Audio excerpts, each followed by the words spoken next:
Welcome back to the Rebel Edge Mental Performance Series for Athletes.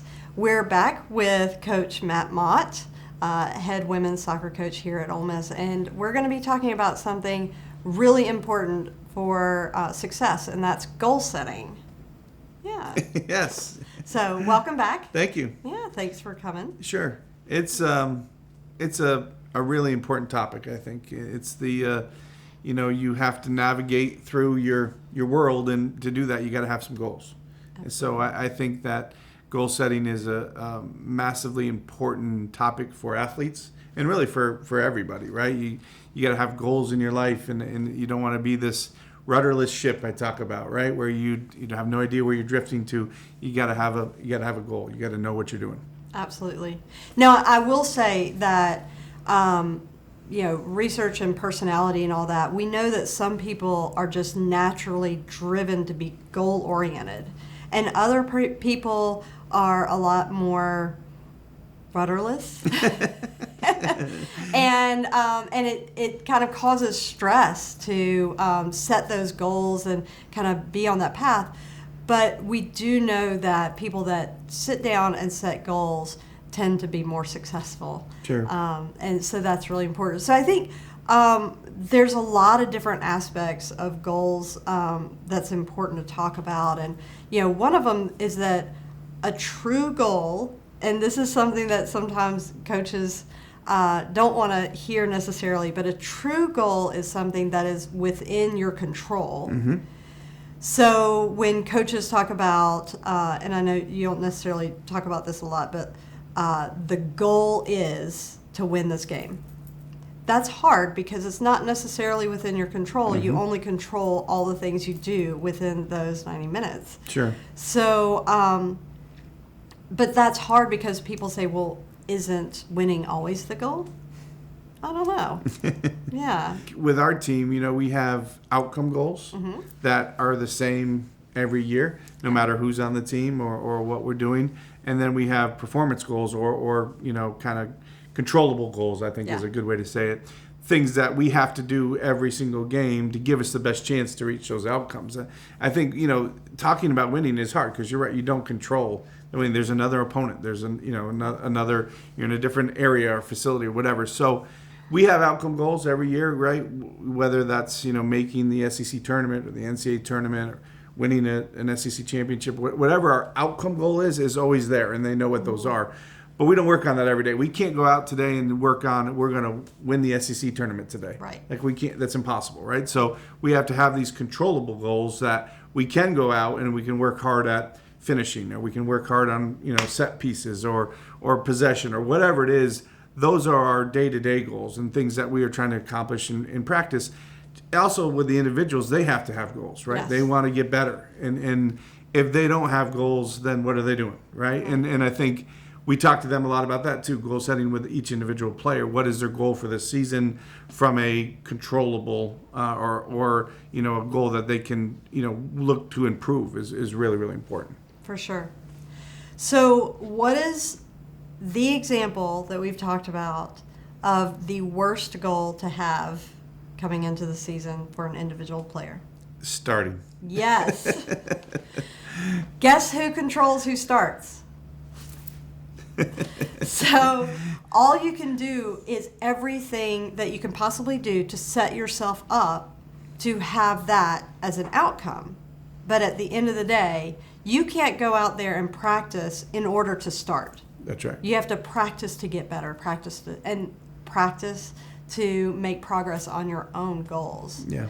So how do you set goals? And this is really important. So the outcome goals are good to have. I like to call them aspirations just to keep it separate. Sure. But your coaches are going to say goals, and that's fine. But, this is like, I would like to start, or I'd like to be in the mix, or I want to lead the team to a championship, or whatever it is. That's great. Put it on a vision board, write it in pretty pen. That's great. But when you sit down to set goals, there's a mnemonic device called SMART that each goal to be a good goal. I don't like that good and bad, but a goal needs to be specific.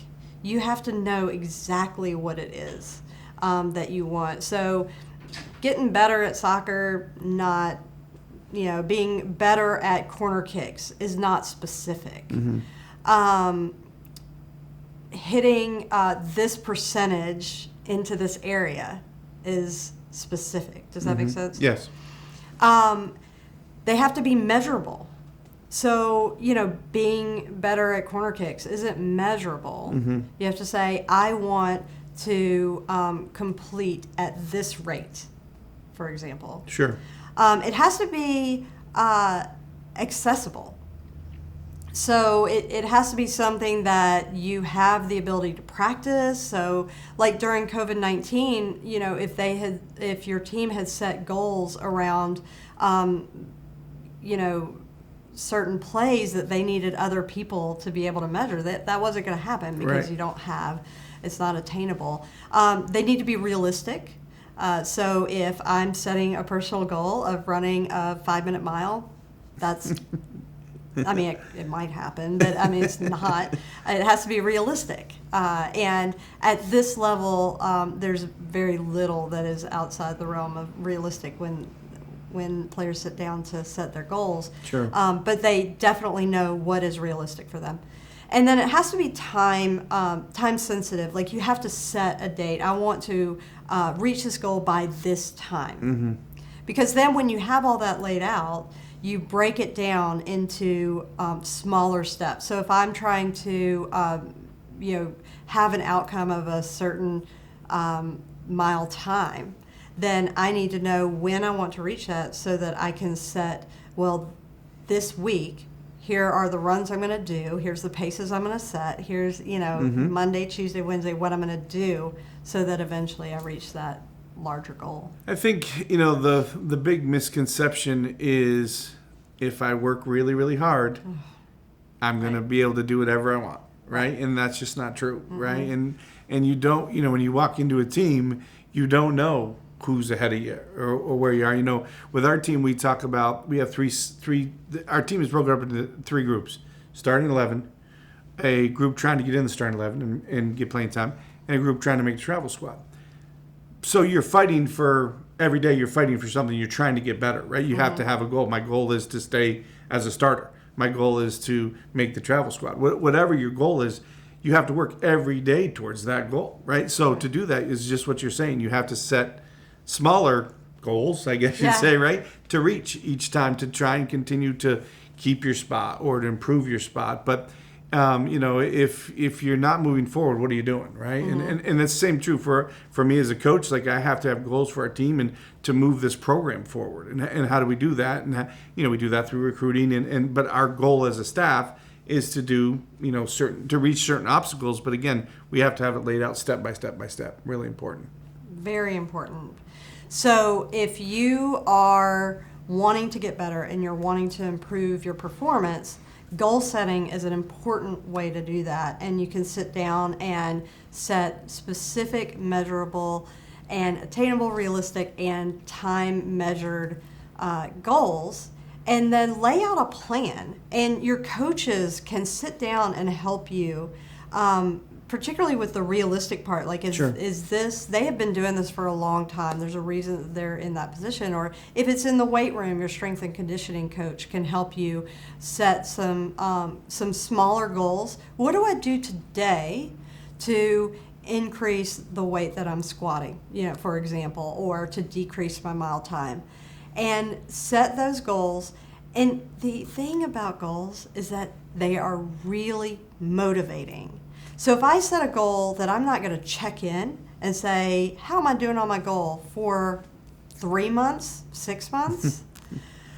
I probably forgot that I ever set it, to be honest with you, So, but having a goal that I'm going to measure the end of, say, in 3 months or even 6 months or end of the season or whatever it is, but then setting those smaller goals that go, month, week, daily, that's going to keep me motivated because, hey, when I reach a goal and I see that green check, that feels good. Absolutely. And yeah, and I feel proud of myself. Yeah, we have I'm not going to name any names, but Yeah. we have a person I know, I may work with her, that is trying to increase her pull-ups, right? And so again, the weight room is a great area to set goals because you can see, I can go 5 pounds heavier or whatever it is. So that's a great spot to really have specific goals. Yeah. Her goal is pull-ups, right? And she's working every day towards hitting a certain number of pull-ups. And she came in one day and said, "Hey, I made it to 3 pull-ups or whatever it is," and that's awesome, right? Yeah. But that's a perfect way to gauge a goal. And I think in your life, those are areas you can do where you really set out where like you said, time sensitive is a huge part of it, right? Yeah. You can't say I want to go out and I want to run a 5-minute mile, although you're running 15-minute miles, Yeah. right? And just say I'm going to do that in 3 months, right? There's no way. You have to have a legitimate plan with realistic milestones during that goal setting. I think is really important. And I think as players on a team, certainly they're going to everybody wants to start, everybody wants to play. We get that. Yeah. So when you figure out where your spot on the team is, that's when you start to set your goals to try and increase that position. Absolutely. Right? And it's really important. I think the other thing that's really important that I kind of learned the hard way when I was training for a half marathon, but I had never done anything running related. Not a runner. And well, I mean, I ran a lot in soccer, Sure. but not purposely. But so I wanted to run this half marathon, so I thought every day I was just going to add a little bit to my distance.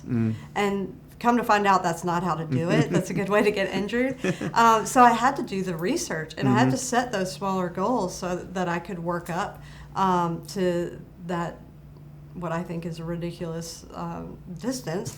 But some people do twice that. Yeah. So that was an important lesson for me. And I know I also at one time had a pull-up goal.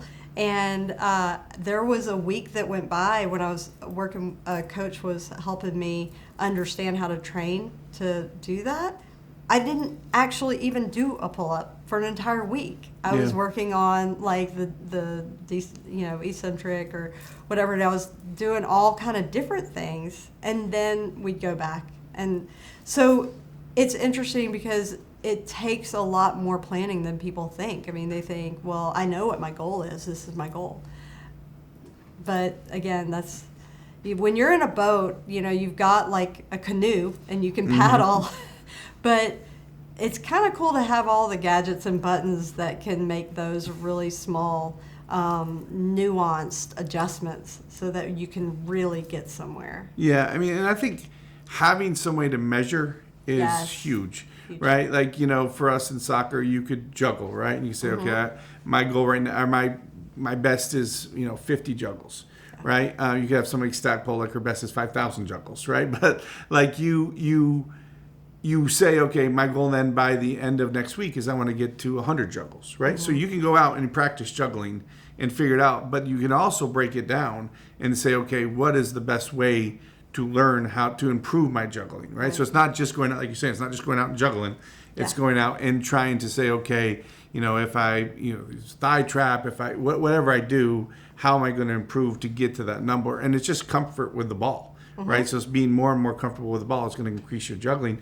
But that doesn't mean you just have to juggle, right? You can dribble, you can do all these different things. Receive balls is going to improve your touch, which is going to improve your juggling. So I think using different ways, because I agree with you, if you just go out and run and if you're going to make a marathon, you just continue to run farther distance, it's not going to do it, right? You got to have different ways to strategize to hit your goals. For sure. Really important. Well, and the other thing is the measurable piece that you mentioned. So is she really 5,000? I think so. It's something really? crazy like that. Some bizarre amount of number. Pretty unrealistic. Yes. But okay. But I believe it with her. But anyway, so but if I just said I want to be a better juggler. Okay, great. But how do I know? Well, because I count. Yeah. But I think that it's easy with juggling. Sure. Because there's a number. But I think we do that with so many things. I want to be a better public speaker. I want to be a better soccer player. I want to be a better leader. But we don't sit down and say, okay, well, how do I get there? Yeah. And goal setting in this way is the way to do it. Yeah. Yeah, I think you look at leaders. It's a great point about goal setting. So for for me, certainly early on in my career, I was like, okay, if I'm going to be in this position, I'm going to be a leader. I need to be a better leader. How do you do that? Read books, right? Watch podcasts, meet with sports psychologists, great sports psychologists. Like all those things, you have to find ways to improve. Yeah. You can't just say, oh, today, I'm going to wake up today and I'm going to be a better leader today. I have to find ways to become a better leader, right? Whether that's meeting with people that you admire and you think are great, or watching their videos or listening to the podcast, whatever it is, finding ways, whatever your goal is in life, again, sports or not, you have to find ways to improve it. And how can you use all of the resources we have in this world today to reach goals that you have for yourself? But you have to set goals or you're a rudderless ship. Absolutely. Absolutely. And just trying harder isn't going to get it. That's right. But goal setting helps you try smarter. And that is really efficient and effective. Absolutely. For sure. So if you are somebody that wants to improve your performance and get better at your game or any area of your life, sitting down and doing goal setting in this way, it really helps to do it with somebody else, somebody that knows a lot about goal setting, and then also, or maybe they're the same person, somebody that knows a lot about your sport and the goals that you want to achieve. And make sure they're smart. And when you do that, that's really going to give you that edge, and that edge that I like to call the rebel edge.